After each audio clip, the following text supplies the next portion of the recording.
Bienvenue tout le monde dans notre webinaire sur la mise en œuvre de la CSRD, les défis et opportunités pour les institutions financières dans un cadre réglementaire évolutif.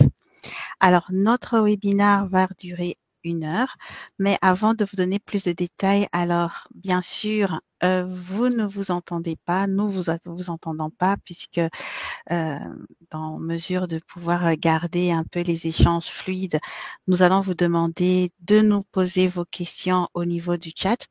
Nous allons aussi vous demander de nous dire d'où vous venez, quel est votre niveau de connaissance au niveau de la CSRD et si vous connaissez l'AVS. Nous allons démarrer la présentation, donc je serai la modératrice alors que l'experte Evelyne va pouvoir vous parler plus en détail de la CSRD. Au fil de l'eau, je veux me connecter au chat, récupérer vos questions. Donc, n'hésitez pas vraiment à nous poser des questions au fur et à mesure. Je vais essayer de les récupérer au maximum le plus souvent pour pouvoir les partager. Et sinon, on va avoir une séance façon, on aura 15 minutes avant la fin pour pouvoir répondre à vos questions. Donc voilà, ça c'était un peu pour la partie pratique. Alors je veux me présenter, je suis Fabienne Ntois, je suis experte en gestion des risques ESG. Je suis formatrice à l'AFGS où j'anime aussi le certificat en gestion des risques ESG. Et c'est dans ce cadre-là qu'aujourd'hui je veux modérer ce webinaire avec Evelyne. Alors Evelyne, je te laisse te présenter. Oui, merci Fabienne. Donc, je suis Evelyne Thué. Au sein de l'AVGS, je suis en charge du pôle prudentiel et ESG, c'est-à-dire que je m'occupe de toutes les formations qui sont autour du périmètre Bâle-Loi et ESG pour les banques et les entreprises d'investissement. Et effectivement, nous sommes ravis de pouvoir animer toutes les deux ce séminaire aujourd'hui. Très bien. Alors, Evelyne, dis-moi, c'est quoi la CSRD? Parce que d'abord, nous avons eu la NFRD, donc qui avait marqué un tournant qui introduisait les exigences en matière de transparence pour les grandes entreprises.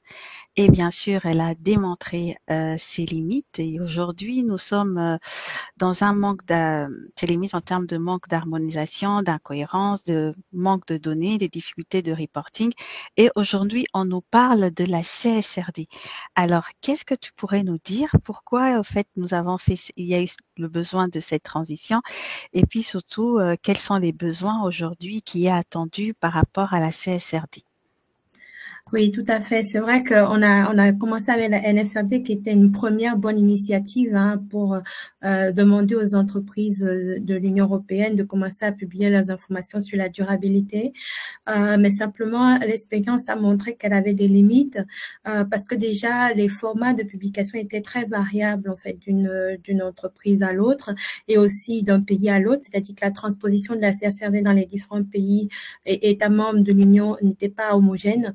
Donc, on avait énormément de disparités. On avait aussi un souci par rapport au nombre d'entreprises assujetties parce qu'il y avait à peine 10 à 11 000 entreprises qui étaient assujetties à la NFRD, ce qui créait finalement un pool d'entreprises peu représentatif de l'économie de l'Union européenne. Et on voulait donc pouvoir élargir les entreprises assujetties. Déjà, pour nous, banquiers, c'est une très bonne nouvelle parce que ça va nous donner beaucoup d'accès à des nouvelles sources de données ESG, ce dont on a désespérément besoin.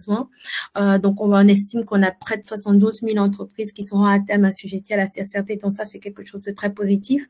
Autre chose aussi qui était très important, c'était le côté d'harmonisation des publications parce qu'on était sur des formats presque libres. Donc, on avait des métriques qui n'étaient pas comparables d'une entreprise à l'autre, d'un pays à l'autre. Là, effectivement, les FRAG a fait un travail très important d'harmonisation des normes et des templates à fournir. Donc là, on a vraiment ces 12 templates dont on reparlera par la suite du webinaire qui normalisent vraiment la démarche déjà d'analyse extra-financière, mais aussi les différentes métriques qui sont attendues. Donc, c'est beaucoup plus homogène, beaucoup plus comparable. Et bien sûr, cette logique-là s'intègre totalement dans le Green Deal européen qui est donc ce pacte pour lequel l'Union européenne s'engage à être vraiment pionnière de la durabilité en Union européenne. Donc ça va être une grande aventure finalement pour repenser complètement nos business models et repenser finalement notre impact et nos risques et nos opportunités. Il y a aussi quelque chose qui est très important dans la CSRD, c'est le fait qu'il y a eu une volonté notamment de l'EFRAG et de toutes les instances qui ont participé à l'exercice de s'assurer de l'homogénéisation et de l'interopérabilité entre les normes ESRS par exemple qui seront dédiées à la CSRD et les autres normes internationales comme le TCFD, comme les travaux de l'ISSB aussi qui est issu de la fondation IFRS ou des normes GRI et même le CDP aussi Carbon Disclosure Project. Il y a vraiment une volonté comme ça de s'inscrire dans cette logique-là de telle sorte que normalement les entreprises qui produisent déjà des rapports sur ces normes-là pourront retrouver leurs petits, pourront réutiliser ces informations-là. On va aussi beaucoup demander par exemple des liens entre nos rapports CSRD et la taxonomie pour ceux qui sont soumis ou à la SFDR pour vraiment se dire que l'idée c'est pas de dupliquer le travail mais c'est de mutualiser autant que possible les sources d'informations et de s'assurer qu'elles sont cohérentes les unes avec les autres. On va aussi beaucoup parler de double matérialité, on reviendra sur ce point-là. C'était une notion qui existait déjà mais qui a été complètement ancrée dans l'analyse de la CSRD. C'est devenu vraiment l'axe fondamental de toutes les analyses et donc ça c'est quelque chose aussi qui n'était pas complètement systématique dans la démarche de NFRD. Autre chose aussi qui est très important, c'est que bien sûr que c'est un rapport déclaratif, c'est-à-dire que c'est chaque entreprise assujettie qui va dire finalement quels sont ses enjeux, ses impacts, etc. Mais il y a quand même une volonté plus ou moins affirmée de pousser les entreprises à réfléchir vraiment à qu'est-ce qu'elles vont mettre en place comme action pour améliorer éventuellement les impacts négatifs qu'elles auraient identifiés ou booster les impacts positifs qu'ils auront identifiés. Donc, il y a quand même une volonté importante de pousser à l'action et pas uniquement de se limiter au constat. Ce qui fait qu'à chaque fois dans la CSRD, dès lors qu'on constate qu'on a un impact important, on va nous demander qu'est-ce que vous avez mis comme plan d'action pour améliorer les choses ou pour diminuer votre impact. Donc ça, c'est quelque chose qui est très important. On va beaucoup nous parler des plans de transition.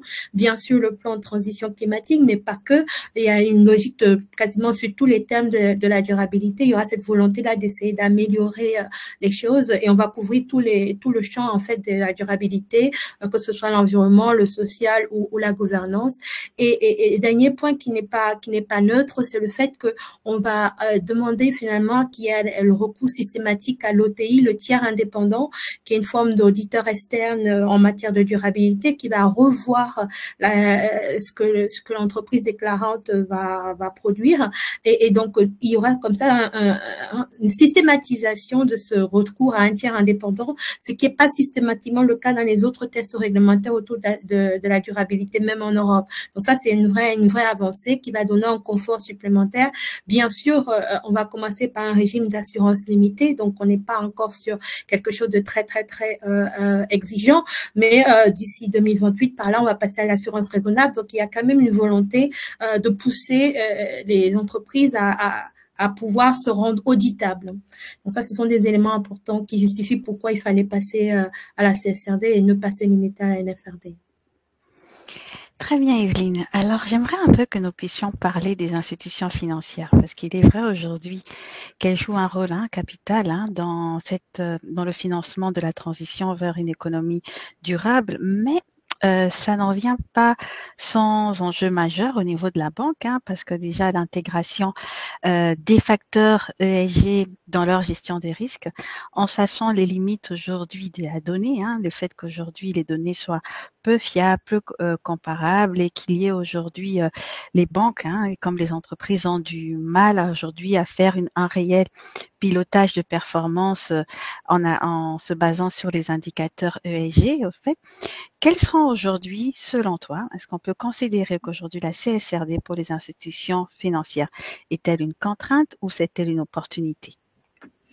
Ouais, c'est une question à quelques milliards d'euros, ça, effectivement, de savoir si c'est une contrainte ou une opportunité. Alors, c'est sûr que de manière évidente, comme ça, c'est perçu comme une contrainte parce que il y a quand même une certaine lourdeur du process qui est décrié. Il faut aller, il y a plusieurs étapes, il y a potentiellement un volume très important de données à manipuler.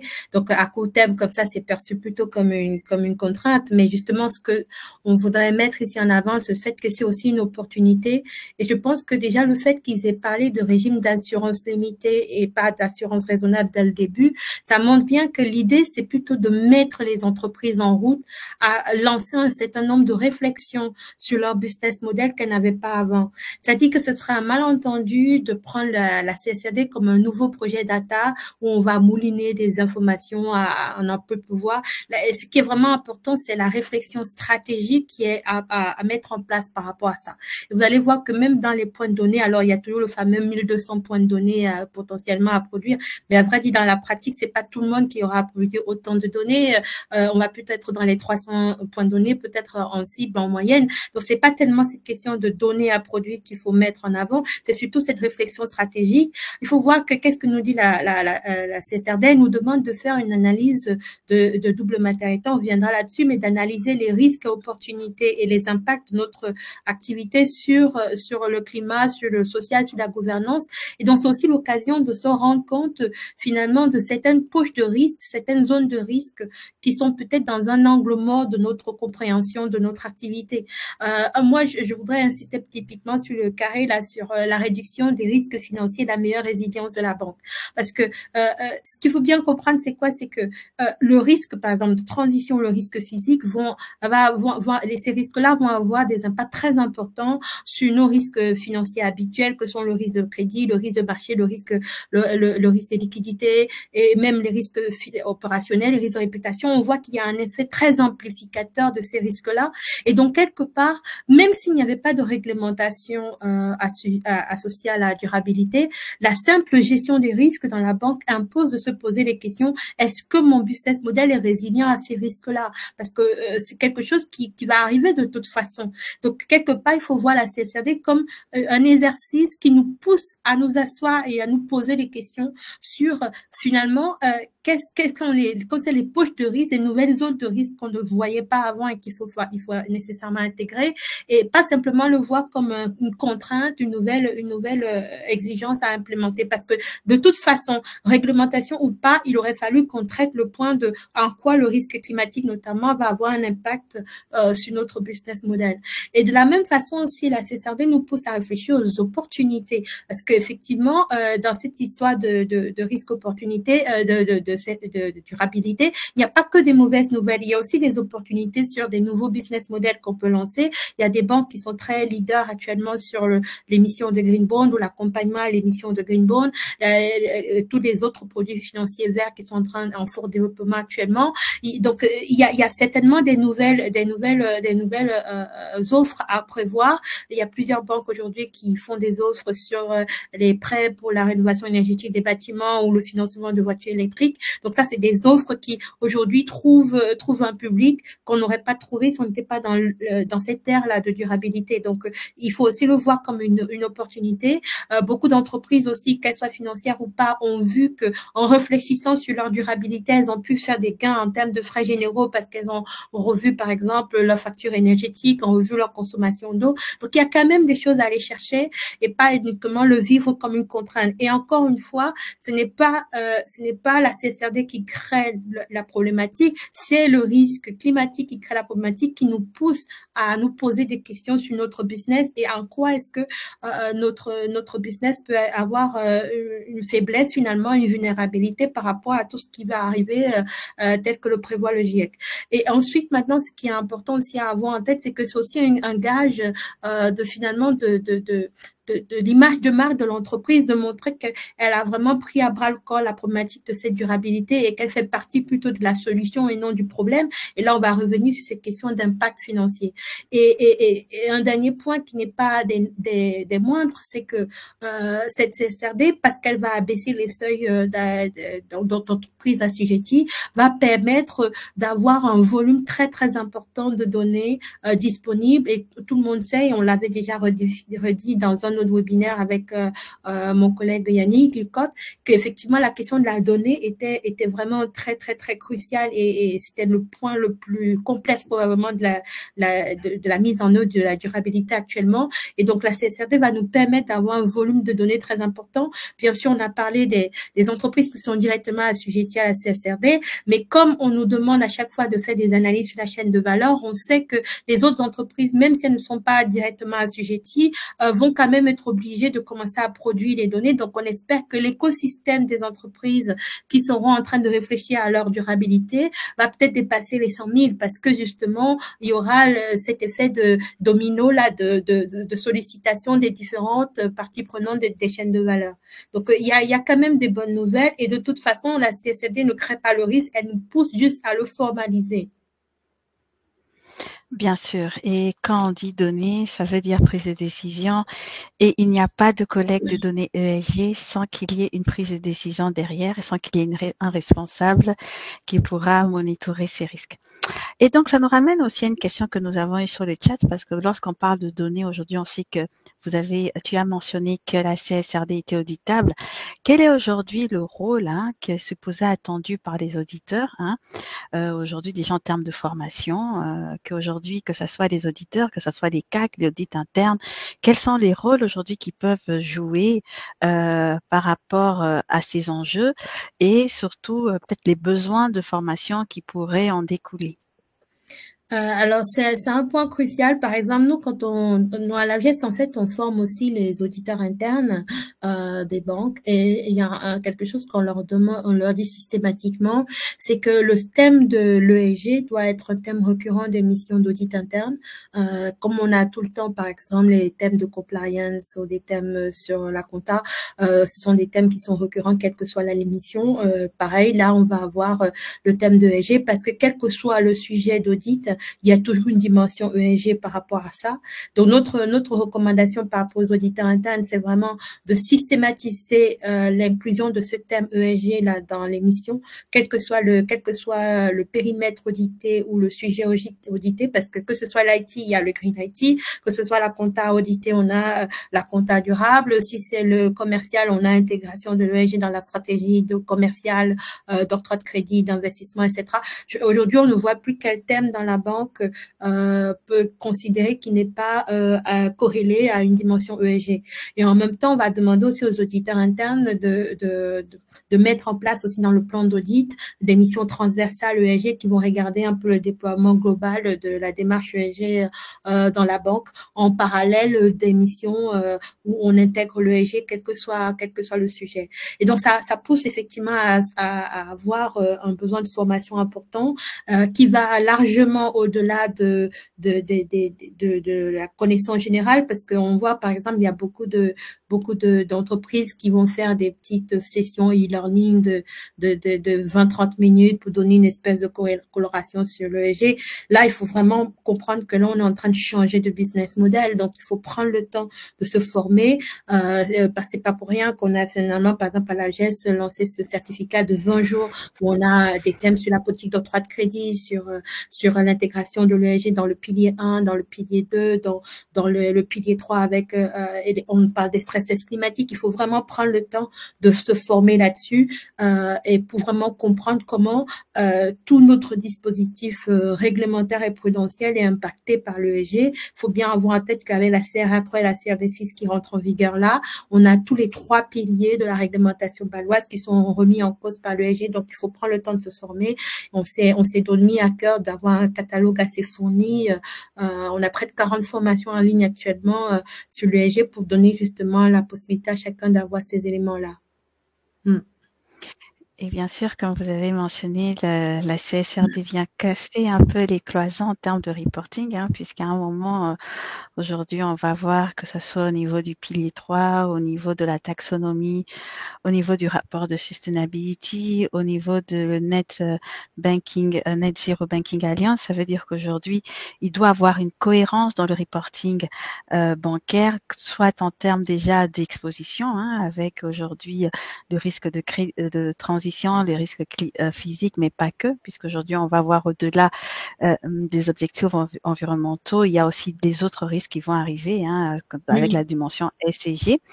Et puis, forcément, donc c'est cette cohérence qu'il doit avoir en termes de la golden source, puisque ça veut dire que, étant donné que ce sont des facteurs de risque, hein, comme tout facteur de risque, ils doivent bien avoir une gestion transversale dans les banques.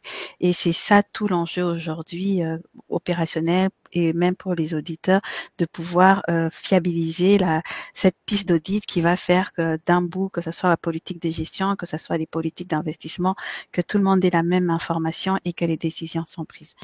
Donc, j'aimerais un peu revenir par rapport aux entreprises, puisque forcément, puisque l'entrée de la CSRD est une entrée en vigueur, donc ça veut dire que les entreprises ne sont pas logées à la même enseigne, elles vont pas tous démarrer en 2025, elles seront pas toutes concernées de la même façon. Est-ce que tu peux nous dire un peu plus aujourd'hui sur qui est le type d'entreprise qui sont assujetties à la CSRD, l'éventuel calendrier, les évolutions pour sa mise en œuvre?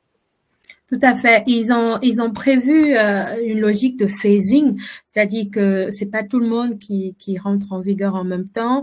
Ça rentre un peu dans la logique qui est très chère à l'Europe, c'est-à-dire le principe de proportionnalité, où on va donner un peu plus de temps aux plus petites entreprises de rentrer dans le moule et de rentrer dans la dynamique. Donc en fait, voilà, ce slide un peu synthétise un peu les différentes situations. Donc on a un phasing qui commence de 2025 à 2029. Hein. Dans les premières entreprises qui vont commencer dès l'année prochaine sont celles qui étaient déjà soumises à la NFRD actuellement, qui ont déjà une certaine discipline de reporting de durabilité, etc. Et donc, en fait, elles vont faire un premier rapport cette année, en 2025, pardon, sur la base de l'arrêté du 31/12/2024. Et ensuite, en 2026, on a le deuxième lot qui va arriver. Donc, dès lors qu'une entreprise, donc c'est un peu le chicha là, donc dès qu'une entreprise respecte 2 des 3 critères, c'est-à-dire plus de 250 salariés ou plus de 50 millions d'euros de chiffre d'affaires ou plus de 25 millions d'euros de total actif, à ce moment-là, elle va être assujettie. Donc, 2 des 3 des critères va être assujettie. Elle devra prévoir un rapport en 2026 sur la base de l'arrêté du 31/12/2025. On a ensuite maintenant les PME cotées, en l'exception des non cotées de l'Union européenne, des PME cotées de l'Union européenne ou non Union européenne, mais du moment où ce ne sont pas des micro-entreprises, elles vont rentrer en vigueur à partir de 2027 sur la base de l'arrêté de 31/12/2026. Bien sûr, il y a une possibilité de décalage de 2 ans de l'entrée en vigueur, mais il faut quand même pouvoir justifier la raison pour laquelle on veut décaler. Et les entreprises qui sont non de l'Union européenne et qui ont un chiffre d'affaires supérieur à 150 millions d'euros en Union européenne vont aussi avoir à rentrer dans la danse à partir de 2029. Ce qui est important à avoir en tête, c'est que typiquement, cette disposition-là où les entreprises non Union européenne, à partir d'un certain seuil et volume d'activité, doivent finalement aussi participer au reporting de durabilité. Ça, c'est aussi une nouveauté de la CSRD qu'il n'y avait pas dans la NFRD, parce que l'idée, c'est de dire que finalement, il faut qu'on ait un peu une forme de concurrence équitable et que quand on est dans le même terrain de jeu, il faudrait que tout le monde fasse l'exercice. Et donc, on a ce phasing-là, et même ce qu'il faut comprendre, c'est que même à l'intérieur de ce phasing, tous les templates ne sont pas obligatoires tout de suite, donc ils ont créé un dispositif de light phasing, de strong phasing, etc., pour pouvoir justement permettre la progressivité, etc. Pourquoi j'insiste là-dessus? C'est parce que il ne faudrait pas qu'on donne l'impression que finalement la CSRD c'est juste une forme de lourdeur administrative à mettre en place. Ils insistent beaucoup sur la dynamique de réflexion d'entreprise remise en cause de nos process, remise en cause du business model, et on veut donner le temps aux entreprises de le faire. Donc, il nous faudrait, ce serait un malentendu de présenter la norme comme juste des dizaines de templates à produire, des milliers de données à sortir rapidement. Il y a une progressivité déjà dans l'entrée en vigueur, une progressivité dans les templates qui sont obligatoires, et tout ça, ça permet justement de donner le temps aux entreprises de s'approprier des différents sujets. C'est bien clair. On sait très bien que le point d'entrée de la CSRD, c'est le business model, hein. Si aujourd'hui la RSE était basée en termes d'engagement, hein, donc l'entreprise pouvait librement, pour sa responsabilité sociale d'entreprise, choisir les engagements qui la tenaient en cœur. Aujourd'hui, on est dans la CSRD, on est plutôt dans une optique, qu'est-ce que l'entreprise fait pour générer de l'argent? Donc, comment elle génère son revenu? Donc, pourquoi la CSRD va être répartie en fonction des business lines qui contribuent au revenu? Et donc, ces business lines, par rapport au business model, vont pouvoir montrer, en fait, aujourd'hui, dans la façon, dans mon activité économique, quel pourrait être l'impact et puis quels pourraient aussi être les risques que je pourrais être soumis. On est vraiment dans une notion de gestion de risque, dans une notion de pouvoir prouver aux contreparties comment je gère mes risques et mes impacts. Et d'ailleurs, ça nous ramène à une notion clé, hein, que les gens que tout le monde connaît, non, un peu de la double matérialité. Pourrais-tu nous dire un peu plus sur ce que c'est la double matérialité? Oui, effectivement, cette double matérialité, c'est une notion absolument structurante dans la CSRD, mais il faut bien avoir en tête que c'est pas que la CSRD qui parle de double matérialité, parce qu'on va le retrouver aussi dans la loi énergie-climat, l'article 29 de la loi énergie-climat, il y a aussi cette notion de double matérialité. On va aussi retrouver ça quelque part dans la SFDR aussi, donc ce n'est pas, il y a plusieurs textes européens qui nous poussent en fait à réfléchir sur cette notion de double matérialité. Alors, la première matérialité qui est la plus intuitive, c'est ce qu'on appelle le outside-in, c'est-à-dire la matérialité financière. En quoi est-ce que le réchauffement climatique, le contexte de transition écologique, le contexte social aussi qui peut être potentiellement perturbé, peut être un risque financier pour moi, peut créer de la sous-performance financière pour moi. Ça, c'est le côté matérialité financière du point de vue du risque, mais ça peut aussi être des opportunités. En quoi est-ce que ce contexte peut créer des opportunités pour moi? Alors, je vais prendre un exemple. Par exemple, moi, je suis une banque, je finance de l'immobilier dans une zone qui sera inondable ou qui va subir des problèmes d'érosion marine, d'érosion de la côte avec, par exemple, montée du niveau de la mer. Donc, le bien immobilier que je vais financer sur 25 ans, il est possible que dans quelques années, ce bien-là ne soit même plus assurable parce qu'il y a une sinistralité trop importante du bien. Et si j'ai pris une hypothèque là-dessus, derrière, donc, le réchauffement climatique et ses conséquences deviennent donc un risque financier pour moi, un risque de perte financière pour moi. Et donc là, je suis donc en matérialité financière. Autre exemple aussi toujours de matérialité financière, parce que justement, je suis toujours sur le marché de l'immobilier, je décide de lancer une offre de prêt de rénovation énergétique des bâtiments. Effectivement, ça me crée un nouveau business qui n'était pas là. Donc, j'ai une opportunité liée à l'ESG par rapport au contexte de transition écologique. Et donc, du coup, ce risque-là devient une matérialité financière positive puisque ça me crée un nouveau business. Donc là, on a bien le côté risque et opportunité. Et ensuite, maintenant, il y a la matérialité d'impact. Alors, cette matérialité d'impact, c'est là où le bas blesse un petit peu dans le sens que c'est un peu du made in Europe. Les autres régions du monde n'achètent pas beaucoup cette logique de matérialité d'impact. C'est surtout les Européens qui ont vraiment poussé cette logique de dire, il faut que moi aussi, je me pose la question, en quoi est-ce que je suis responsable dans mon action de l'amélioration, la dégradation de la situation. Et donc, quelque part, je ne suis pas juste en position de victime parce que quelque part, quand on regarde la matérialité financière, la outside in, on est un peu en position de victime de la planète. C'est un peu la planète contre moi, et donc je subis ou pas les effets des bouleversements de la planète. En matérialité d'impact, je suis en responsabilité. En quoi est-ce que mon action a tendance à améliorer ou aggraver la situation? Je reprends mon exemple avec l'immobilier.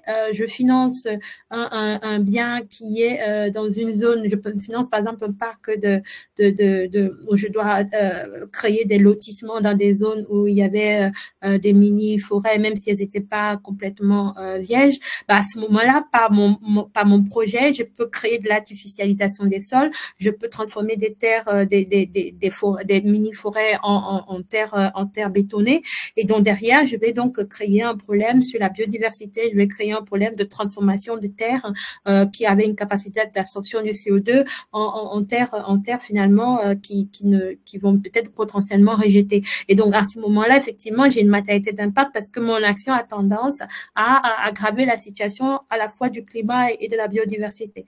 Alors que de l'autre côté, je peux très bien aussi dire que je fais un projet qui va reboiser des zones qui étaient un peu laissées en déshérence. Et donc là-dedans, je vais être dans une matérialité financière d'impact importante, positive, parce que je vais contribuer à recréer des forêts et des puits de carbone. Donc, il faut absolument à chaque fois se poser la question, est-ce que je suis en position de bourreau, victime ou sauveur de la planète finalement?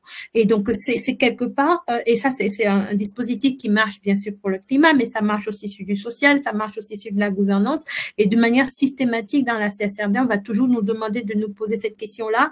Et ce qui est important, c'est que quand on nous demande de poser cette question, c'est pas une question qui est statique, c'est de dire, une fois que j'ai fait cette analyse-là, si je constate justement que j'ai un impact important, et bien sûr, cette notion d'impact important, c'est chaque entreprise déclarante qui va définir le seuil. Donc ça, c'est une liberté qui est donnée dans la CRCD de laisser un peu chaque entreprise définir le seuil. Mais dès lors que je constate que j'ai un impact important, à ce moment-là, on va me demander quels sont les plans que j'ai mis en place pour atteindre le négatif et augmenter le positif. Donc, il faut voir que la CSRD est vraiment conçue pour passer à l'action, pour pousser les entreprises à se poser des questions et passer à l'action.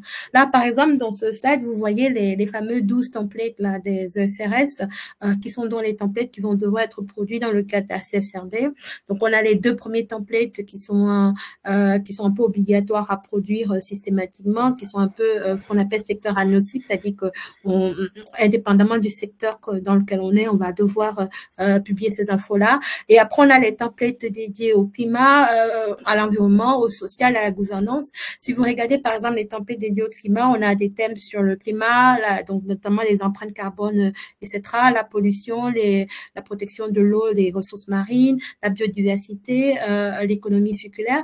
On retrouve les thèmes, en fait, des 6 objectifs de la taxonomie. Hein. Quand on disait tout à l'heure qu'il y a une grande interopérabilité, une grande homogénéité qui est voulue entre les tests, par exemple, comme la taxonomie et la CSRD. Là, on retrouve clairement les 6 objectifs. C'est juste que le E1, le climat, c'est fusionné, en fait, les 2 premiers objectifs de activation du changement climatique et adaptation. Après, on a des thèmes sur le social. Donc, on doit se poser des questions sur les travers de la main d'œuvre propre à l'entreprise qui est en train de déclarer, mais aussi les travailleurs de la chaîne de valeur de l'entreprise déclarante. Ce qui est vraiment structurant dans cette CSRD, c'est le fait que on est désormais plus complètement neutre par rapport au sort des sous-traitants ou des fournisseurs ou des clients qui font partie de notre chaîne de valeur. On ne peut plus considérer qu'on va délocaliser nos impacts chez les autres.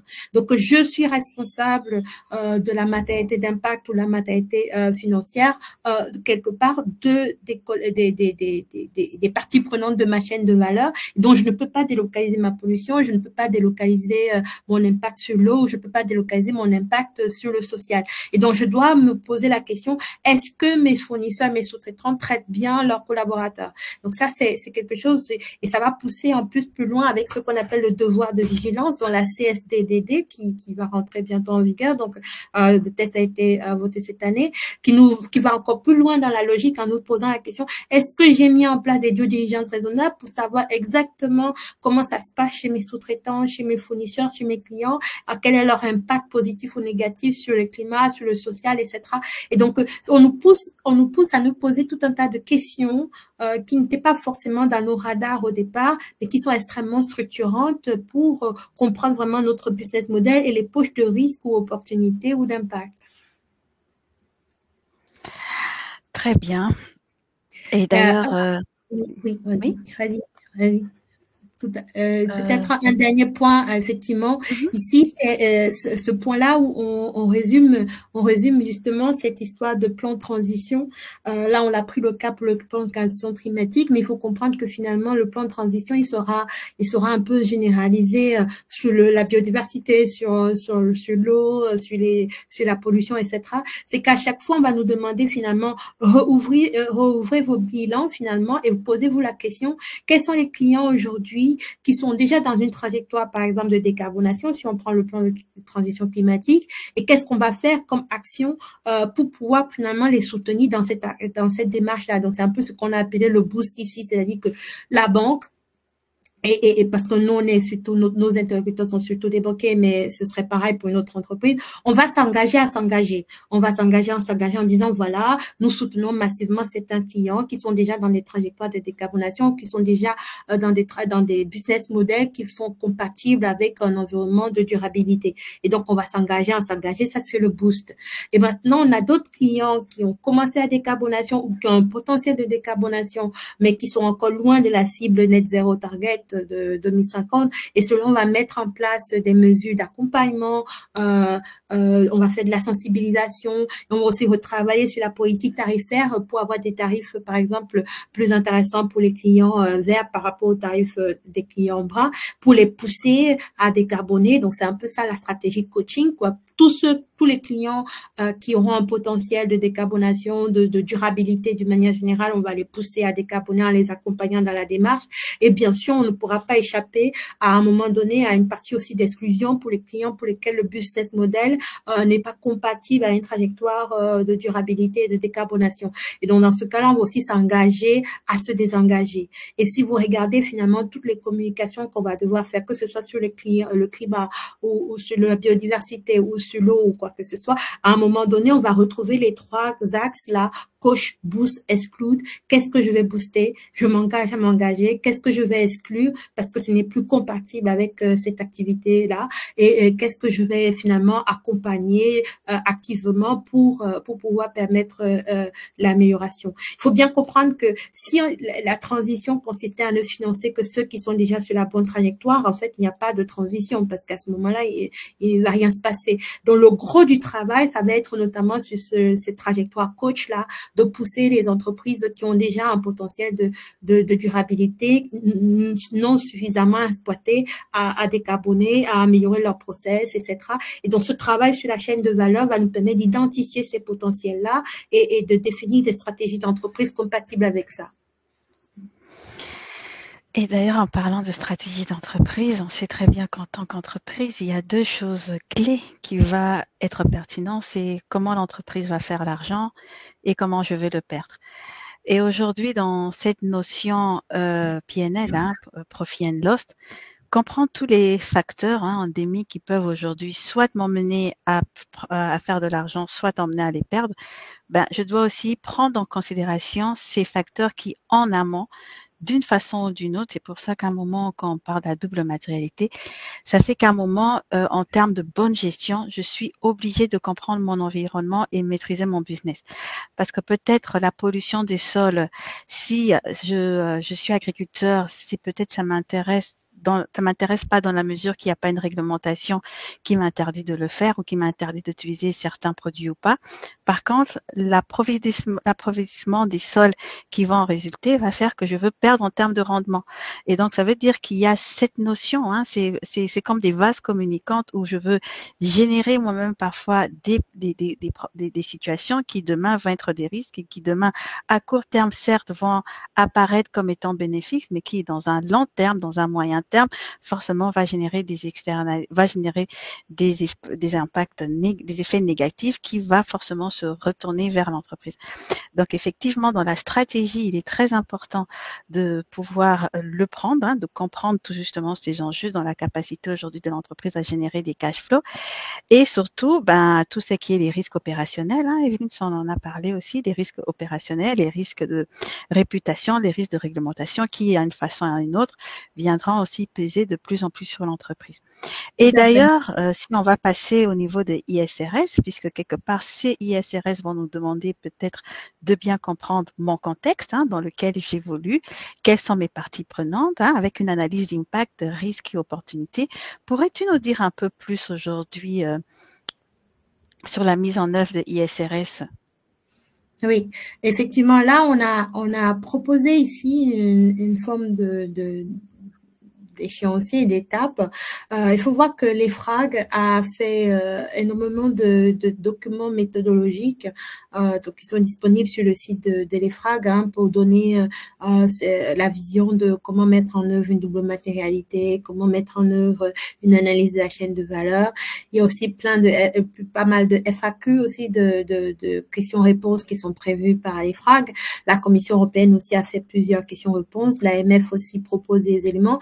Donc, on a une volumétrie de tutoriels et de guides assez importante disponible. Et là, nous, on a essayé de synthétiser un peu les principales étapes qu'il va falloir avoir en tête quand on décide de dérouler une analyse en fait de double matérialité et surtout de dérouler le processus pour pouvoir, in fine, remplir les ECRS. Donc, la première étape qui apparaît, c'est vraiment cette notion d'analyse de la chaîne de valeur. Avant de commencer à regarder finalement si j'ai un impact matériel ou pas, il faut déjà que je comprenne très bien ma chaîne de valeur. Et la chaîne de valeur, pour résumer, c'est finalement tout ce qui rentre dans l'écosystème qui permet de faire tourner notre entreprise. Donc, ça inclut bien sûr les collaborateurs en interne, toutes les parties prenantes en interne, mais aussi les sous-traitants, les fournisseurs, les clients. Et donc, c'est tout cette finalement écosystème là qu'il faut pouvoir identifier par type de service fourni, par type de fonction de l'entreprise, pour voir finalement quels sont les fameux acteurs de la chaîne de valeur. Et donc, derrière, identifier, comme on a vu, les parties prenantes, c'est-à-dire qui sont ceux qui finalement interviennent dans cette chaîne de valeur. Alors, il y a certaines parties prenantes qui sont actrices parce que elles fournissent des services à l'entreprise, mais aussi certaines parties prenantes qui sont plutôt du niveau de l'influence. Par exemple, une ONG, elle n'a pas une relation commerciale avec l'entreprise, mais elle a quand même une influence qu'elle peut avoir sur l'entreprise parce qu'elle est leader d'opinion, etc., etc. Donc, dans la logique d'identification des parties prenantes, on se limite pas uniquement à ceux qui ont une relation commerciale avec l'entreprise ou une relation financière. On va aussi regarder ceux qui sont porteurs d'influence, comme des communautés locales, comme des ONG, comme des régulateurs aussi. Donc, on va regarder tout ça et on va regarder pour chaque bout de la chaîne de valeur quelles seraient les parties prenantes les plus pertinentes qui ont vraiment un rôle à jouer. Et ces parties prenantes sont internes, ça peut être nos collaborateurs dans différentes fonctions de l'entreprise ou externes, etc., qui ont soit une influence ou un impact, soit elles ont une influence sur la façon dont la démarche de durabilité pourrait être déployée dans l'entreprise, ou alors l'entreprise en elle-même a un impact sur ces parties prenantes-là. Donc, il y a toujours ce duo-là entre l'influence et l'impact à regarder. Et on va regarder ça. Et sur cette base-là, on va faire une forme de préanalyse des enjeux potentiels qu'on pourrait avoir sur notre chaîne de valeur. L'idée, c'est qu'en fait, on va voir rapidement que toutes les parties prenantes ne sont pas sensibilisées sur les mêmes choses.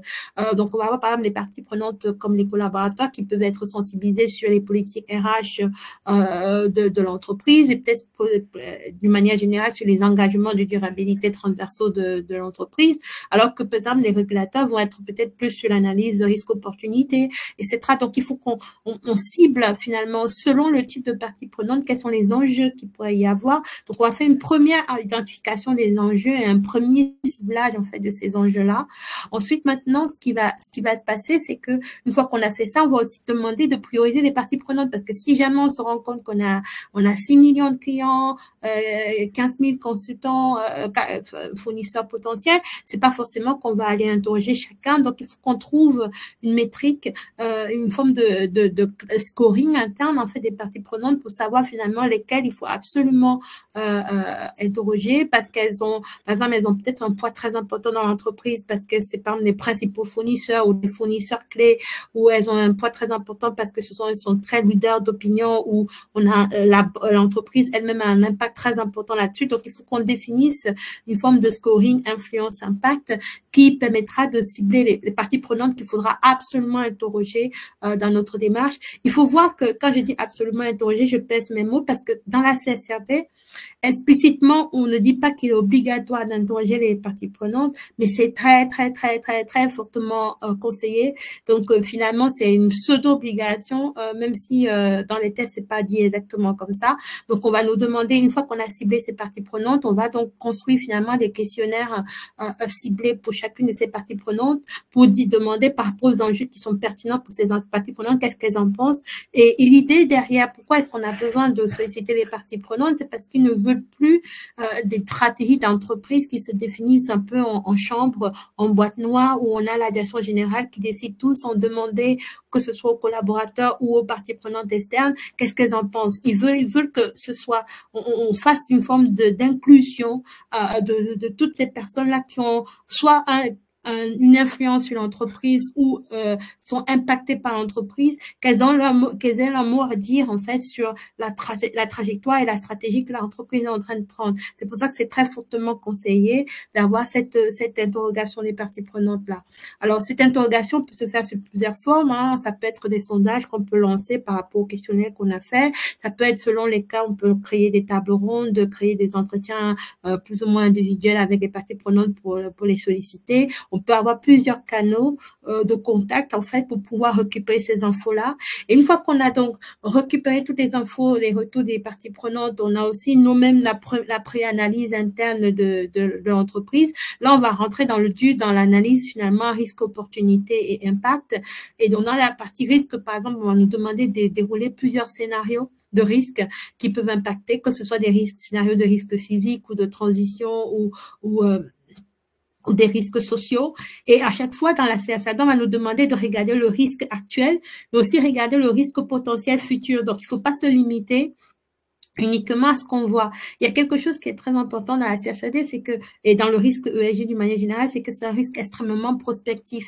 Ce que nous dit le GIEC comme type de criticité des événements, c'est quelque chose qu'on n'a jamais vu. Donc, on peut pas se limiter uniquement à l'existant ou les scénarios historiques. Il faut qu'on soit capable de faire du prospectif, de dire à court, moyen, long terme, comment on voit ce risque-là, quels sont les types de scénarios qui peuvent arriver. Et c'est là où, effectivement, la CSRD aussi est vraiment une opportunité aussi pour les entreprises, pour revenir sur le point précédent. C'est le fait que ça nous pousse à faire des analyses de stress test qu'on fait, par exemple, nous, en banque déjà, mais que les autres entreprises peut-être n'ont pas forcément dans leur dispositif, mais là, clairement, on va nous pousser à réfléchir à cette logique de stress test. Qu'est-ce qui peut mal tourner du point de vue climatique, du point de vue social, etc., pour essayer d'identifier les poches de risque potentiels qui sont plus ou moins identifiés avec une vision prospective. Hein. Donc, on parle du long terme. Long terme, c'est projeter au moins au-delà de 10 ans.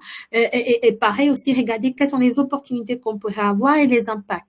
Et par rapport à ça, on va après nous dire, sur la base, une fois sur la base de toute cette analyse-là, à la fois actuelle et prospective, il faut définir finalement les enjeux matériels, donc les enjeux pour lesquels l'entreprise considère qu'elle a vraiment un impact très important ou une matérialité financière très importante. Alors, par rapport à ça, la méthodologie ne donne pas un seuil en dur, en fait, à respecter. Donc, c'est chaque entreprise déclarante qui va définir le seuil de matérialité. Mais ce seuil de matérialité va être une forme de scoring interne qui va être mise en place de tous les enjeux en tenant en compte la gravité en euros, en fait, du sinistre qu'on identifie. Par exemple, la probabilité d'occurrence, le fait que ce soit réversible ou pas. Si c'est pas réversible, forcément, ça augmente aussi la gravité du risque. Le fait que ce soit sur une portée, est-ce que c'est le problème qu'on identifie, il a une portée locale ou beaucoup plus large. Si c'est une portée régionale ou mondiale, bah forcément ça va impacter. Et aussi le côté urgence à agir. Est-ce qu'on a le choix? Est-ce qu'on peut encore différer l'action ou pas? Donc tous ces éléments-là vont rentrer en compte pour pouvoir finalement caractériser la matérialité des enjeux. Et ce que va nous demander en fait le fameux OTI, le tiers indépendant, c'est d'expliquer à chaque fois quelle est la méthodologie qu'on a mise en œuvre pour définir tous ces enjeux enjeux-là, quelle est la méthodologie qu'on a mis en œuvre pour faire les analyses de matérialité, comment on a conçu ces notions d'enjeux matériels, pourquoi, par exemple, on pense que certains enjeux ne sont pas matériels, parce que même quand ce n'est pas matériel, il faut quand même expliquer pourquoi est-ce qu'on pense que ce n'est pas matériel. Et donc, il y a une partie très importante qui est du narratif, en fait, dans la CSRD. C'est pour ça que, encore une fois, présenter la CSRD comme un nouveau projet data, c'est peut-être un malentendu. Une grande partie de la CSRD, c'est du narratif. Il faut vraiment expliquer la démarche, la gouvernance, les réflexions qui ont été prises, les hypothèses qui ont été prises, les limites de nos réflexions. Et ça va être quelque chose de très important. Une autre étape aussi importante, ça va être tout ce qui est due diligence. Ça reboucle un peu avec le devoir de vigilance dont on parlait tout à l'heure. Il va falloir qu'on ait vraiment l'occasion aussi, prenne l'occasion de la CSRD pour avoir une compréhension encore beaucoup plus fine de notre chaîne de valeur, de bien comprendre quels sont les impacts de nos clients, de nos fournisseurs, de nos sous-traitants sur les critères environnementaux, sociaux et gouvernance. Et derrière, qu'on commence à réfléchir, à ouvrir des dialogues avec ces personnes pour voir si jamais on trouve que les impacts sont matériels, quels sont les dialogues qu'on peut mettre en place par rapport à ça. Et si c'est qu'il n'y a pas de dialogue possible, alors il faut revenir sur le coach boost exclude pour voir si vraiment il y a certaines relations qu'on doit maintenir ou pas, parce qu'on va être très challengé, notamment avec la CSDDD qui va bientôt rentrer en vigueur, sur notre devoir de vigilance. Et donc là, ça va être quelque chose qui va être important. Et bien sûr, lorsqu'on va identifier qu'on a des impacts matériels, que ce soit sur le point de vue de la matérialité d'impact ou financière, c'est là qu'on revient sur les notions des plans de transition dont on a parlé tout à l'heure. Quels sont les plans de transition qu'on va mettre en place pour diminuer le moins et augmenter le plus? Donc là, la CSRD nous demande de publier ce qu'on a prévu de faire ou ce qu'on compte faire. Donc quelque part, oui, c'est vrai que ce n'est pas vous, on ne dit pas vous êtes obligé d'avoir un plan de transition, mais puisqu'on nous demande de publier ce qu'on a prévu comme plan de transition, c'est un peu une obligation déguisée quelque part. Donc c'est parce que quelque part on n'a pas envie non plus de passer pour l'entreprise qui n'a rien mis en place par rapport à la durabilité. Donc quand on nous dit si vous avez un impact matériel, qu'est-ce que vous avez prévu de faire pour à remédier à la situation, soit maintenant ou à court, moyen, long terme, quelque part ça pousse l'entreprise à se poser ce genre de questions et d'une manière générale à communiquer ou à s'engager à plus ou moins communiquer dans un bref délai. Et une fois qu'on va analyser, en plus la CSRD se conçoit un peu en entonnoir, c'est-à-dire qu'on a un macro-enjeu matériel et du coup, chaque macro-enjeu matériel vont se décliner en sous-enjeux. Et donc, on va regarder à chaque fois, pour chaque sous-enjeu, quel est vraiment l'enjeu qui est matériel. Et finalement, le KPI qu'on va devoir produire en fin de cours, c'est l'enjeu du le KPI du sous-enjeu matériel sur lesquels on est vraiment positionné. Donc, c'est pour ça que même si au départ, on a peut-être, comme on parlait de 1200 indicateurs, etc. À la fin, ce n'est pas forcément 1200 indicateurs à produire parce que c'est vraiment l'indicateur sur le sous-enjeu matériel sur lequel on va être appelé à se positionner et à publier. Très bien, il ne reste plus que 10 minutes pour clôturer ce webinaire. Et rapidement, Evelyne, pourrais-tu en conclusion nous donner un peu donc les grands axes aujourd'hui qu'on devrait dégager de cette mise en œuvre de la CSRD? Oui, effectivement. Donc, ce qu'il faut avoir en tête, c'est que cette CSRD, c'est vraiment un projet d'entreprise. Hein. Et donc, déjà, Fabienne l'a dit tout à l'heure, il faut éviter vraiment le cloisonnement. Parce qu'on va voir qu'il y a beaucoup de travaux qui peuvent être mutualisés. Pour ceux qui sont par exemple assujettis à la taxonomie, qui sont assujettis au pilier 3 ESG ou à la CRD6 là, qui va rentrer en vigueur, il y a pas mal d'informations qui sont demandées dans tous les tests. Et donc, ce serait vraiment dommage de cloisonner et de dire, il y a le projet CSRD, il y a l'équipe projet CSRD qui fait de tout de A à Z, il y a le projet pilier 3 qui fait de tout de A à Z, l'équipe projet taxonomie qui fait de A à Z. Ce serait vraiment malentendu parce qu'il y a beaucoup d'informations qui sont redondantes d'un test à l'autre et qu'on peut clairement mutualiser pour un peu s'assurer la cohérence de tout ce qu'on fait. Donc, nous, on propose ici, en fait, plutôt une approche plutôt par stream, de dire qu'il faut qu'on ait des blocs, des sous-équipes, en fait, qui soient spécialisées sur chacun des thèmes. Il y a clairement un sujet de data quality, comment on va faire pour récupérer les infos, même si effectivement il y a une bonne partie des KPI de la CSRD qui sont des KPI qualitatifs, hein, n'empêche qu'il faut quand même pouvoir les alimenter. Donc, il va falloir concevoir en fait une vraie stratégie de data quality pour collecter les infos. On a vu par exemple qu'il y a certaines entreprises qui sont dans nos chaînes de valeur, mais qui seront vraiment assujetties qu'en 2026 ou 2027 ou 2028. Donc, du coup, ça veut dire qu'entre-temps, on va les solliciter sans qu'elles ne soient formellement obligées de nous fournir de l'info. Donc, il faut bâtir toute une stratégie de collecte des infos. Par rapport à ça, je resserre le point, je vous renvoie au webinaire qu'on avait fait sur la collecte des données ESG en début.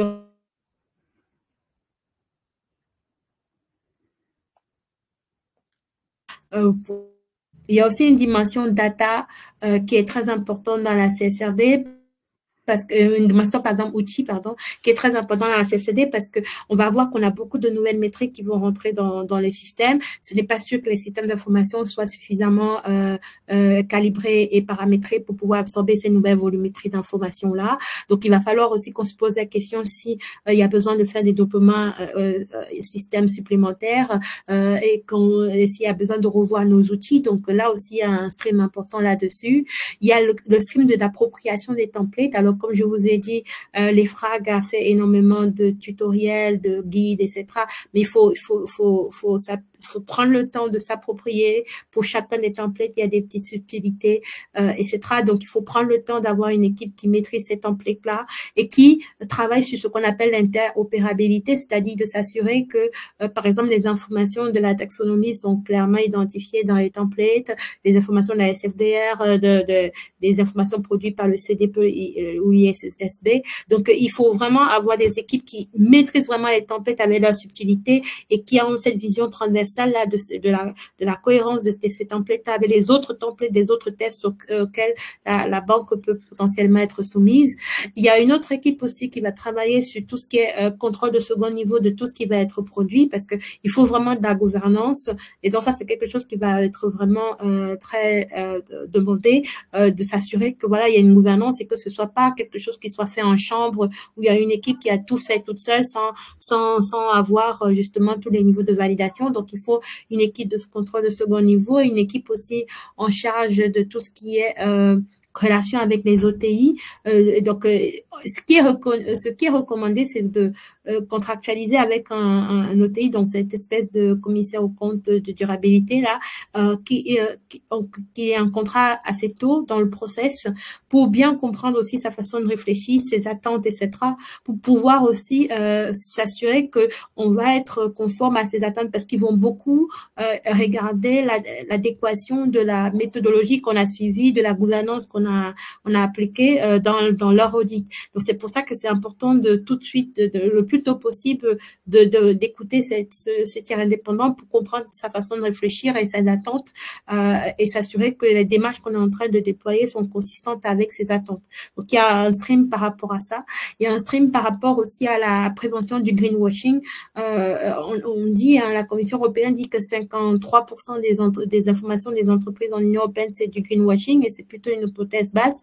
Donc, ça veut dire qu'il y a plus qu'une chance sur deux que l'information que nos clients ou nos fournisseurs ou nos sous-traitants vont nous fournir pour faire nos analyses de matérialité. Il y a plus qu'une chance sur deux que ce soit faux, que ce soit en tout cas des allégations qui sont potentiellement trompeuses. Donc, il faut qu'on soit capable aussi de pouvoir filtrer, retraiter, reanalyser l'information pour être sûr que les informations qu'on prend, qu'on analyse et qu'on utilise sont bonnes.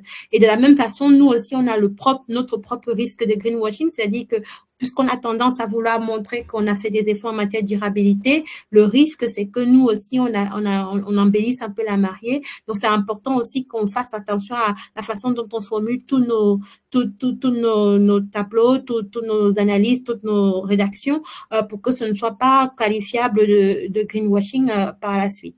Donc, il y a une partie sur la gouvernance qui est aussi très importante, une partie sur les politiques à mettre en place, parce que les plans de transition, la veille méthodologique aussi. Par exemple, pourquoi la veille méthodologique? Parce que les FRAC publient énormément d'informations et en plus, vous avez vu, il y a aussi une veille réglementaire parce qu'aujourd'hui, le test de CSRD, il y a certains États qui sont en train de vouloir remettre en cause ces tests-là. Donc, peut-être que les seuils vont encore bouger, peut-être qu'il y a des choses qui vont encore bouger d'ici en 2025.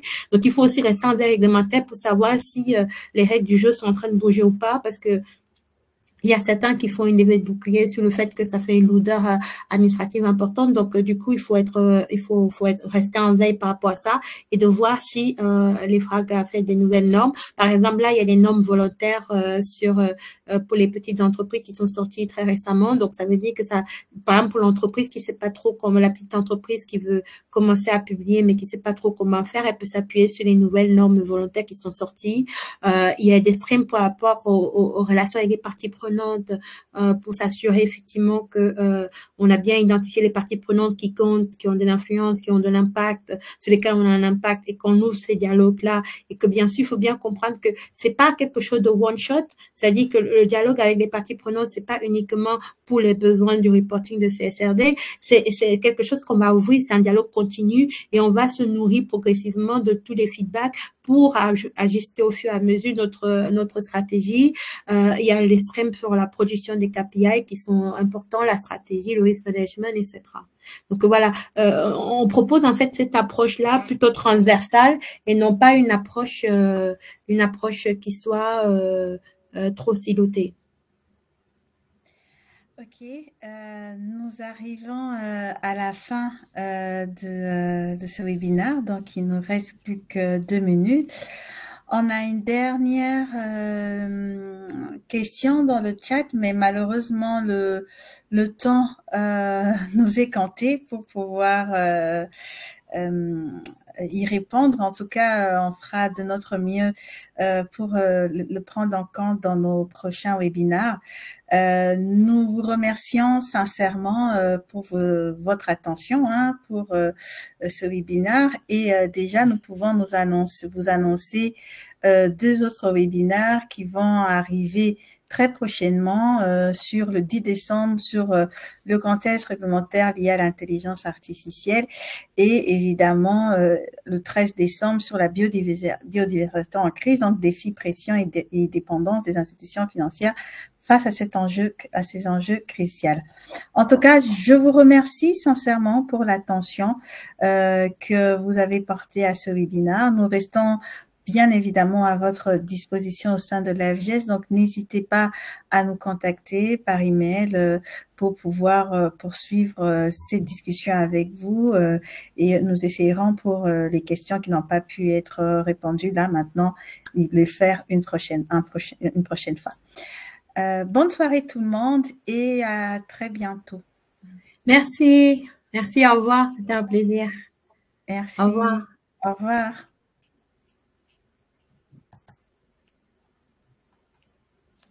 Merci David.